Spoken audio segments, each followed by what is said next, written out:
coon, roe deer, sometimes even a wandering stray moose or bear. Herds of elk can also be found, peppered through the region on the edges of every metropolis.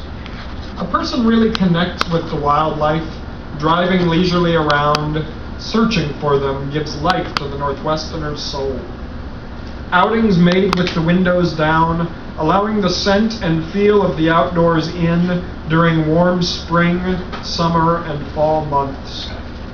Winter is its own sort of animal to be respected, steering every local inhabitant toward shelter, waiting for the thaw to set us free again.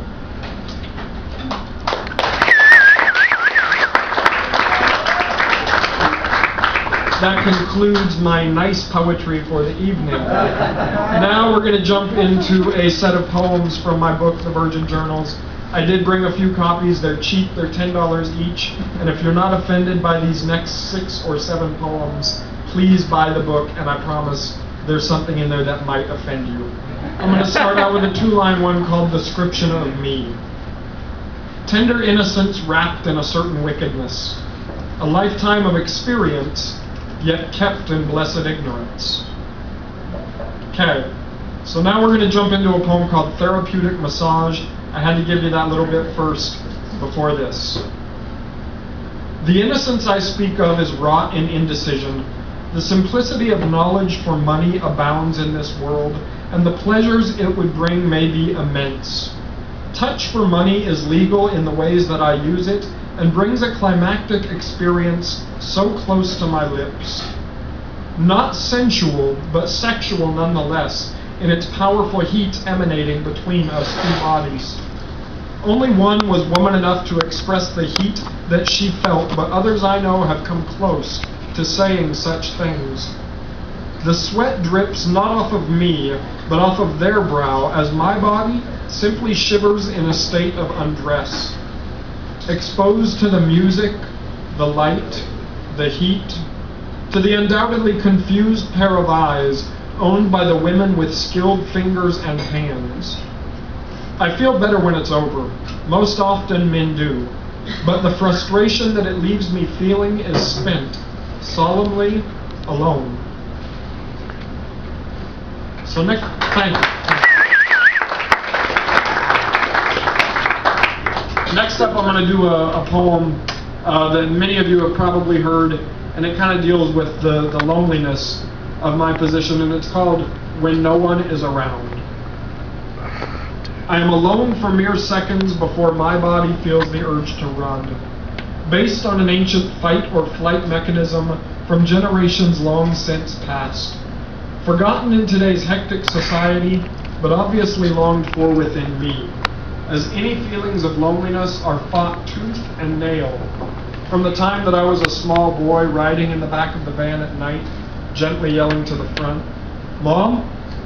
And her reply carrying different tones based on the mood of the day, but always the same. "Yes, son." And my fears calmed again for the moment. "Just checking." With that play repeating many times, changing forms over the years, but never truly falling by the wayside, morphing into panic attacks and tears around bedtime, waking up in the middle of the night and yelling louder, screaming at the top of my lungs, "Please, somebody, come and help me, because I cannot help myself." Thank you, guys.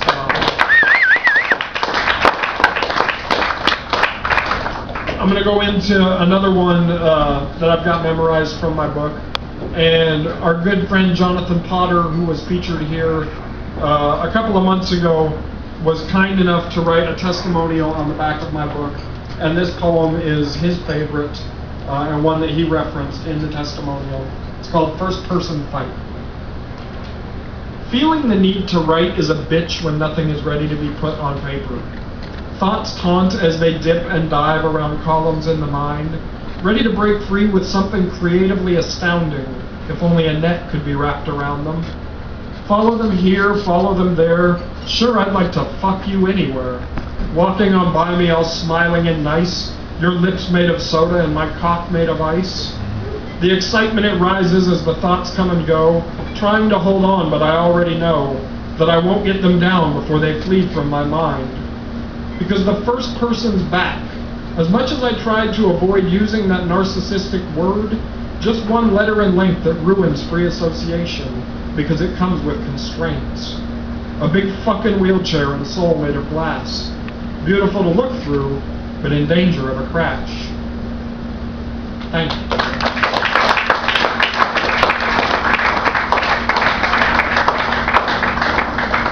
One of the nice things about poetry that I've found is the ability to break out of the real, the now, the here, and the what I can't do. So I did that in a dirty poem. It's kind of short. It's called Illicit Unreality. My cock sniffs the air of whatever room I am in, creeping out from under my leaned over belly for a better look at the options, probing for perfume-painted bodies calling out to it, wanting to rub against the shaft and kiss it on the head, willing enough to deal with the rest of me so they can be satiated by the throbbing member that I present. Now you're chuckling. Thank you.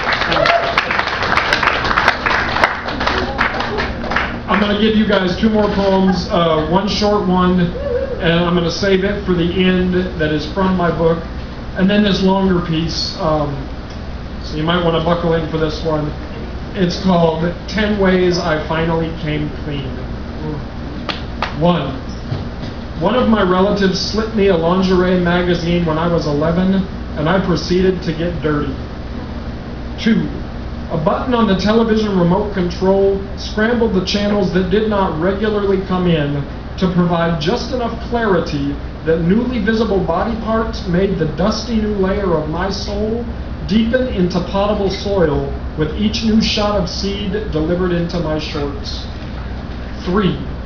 Rated R movies viewed in the living room on Cinemax After Dark, while my too young to understand sister struggled to learn to roll over, toddle, and eventually walk in and out of the room between my channel-flipping nervosity as I tried to get off one more time before bed.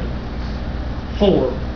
Christmas, age 15, and the internet was delivered unto my room. Mary's virgin birth of Christ was rightly celebrated by a frustrated youth me looking at naked pictures for the first time in the privacy of my own quarters, viewing what appeared to be 9s out of dimes, nervously looking over my right shoulder whenever I heard footsteps coming up the ramp. 5.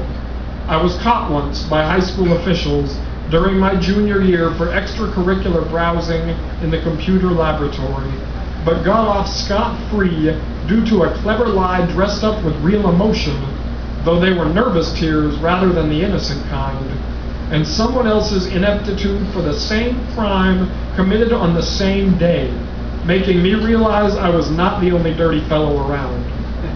6. Moving my computer to a separate room across the deck at age 18 and freely renting any movie at Blockbuster I preferred, only to come home and be embarrassed by having to have one of my parents put it in the disc tray. I rented less obvious titles after that. 7. Hours before my first chartered fishing trip, a group of 18-year-old men, myself included, walked into a strip club and ordered lap dances so that we could later compare our reactions with one another on the ride home. One of our group sulked embarrassed back to the van, too proudly denied even getting hard, but I freely admitted the feeling of her ass through my pants made me come, and the smell of her lotion on my clothes made me happy. 8. Downloading feature-length porn using software which might have delivered a virus or two and ruined at least one of my computers, but god damn it, it was free and I was strung out like a junkie, practicing time trials in hopes of the day I would ever need to use my penis with a partner. 9. Class after class of college-level athletes were consistently slack-jawed by the words and phrases I would utter out loud about the beautiful women who would circle the gym in fitness preparation for their own sports while our team was practicing, making me realize that even without the physical experience of playful touch, I could imagine the scenario clear enough to articulate both humor and reality. 10. The sum total of my filth is nothing but a psychological manifestation created out of the frustration of being physically disabled. By holding on to it for so long, I have scarred brain tissue into believing that touch might lead to the death of innocence, which has obviously never existed in the post-pubescent self residing within me. This little stroll down memory lane is the solvent that will hopefully help me come clean. Thank you.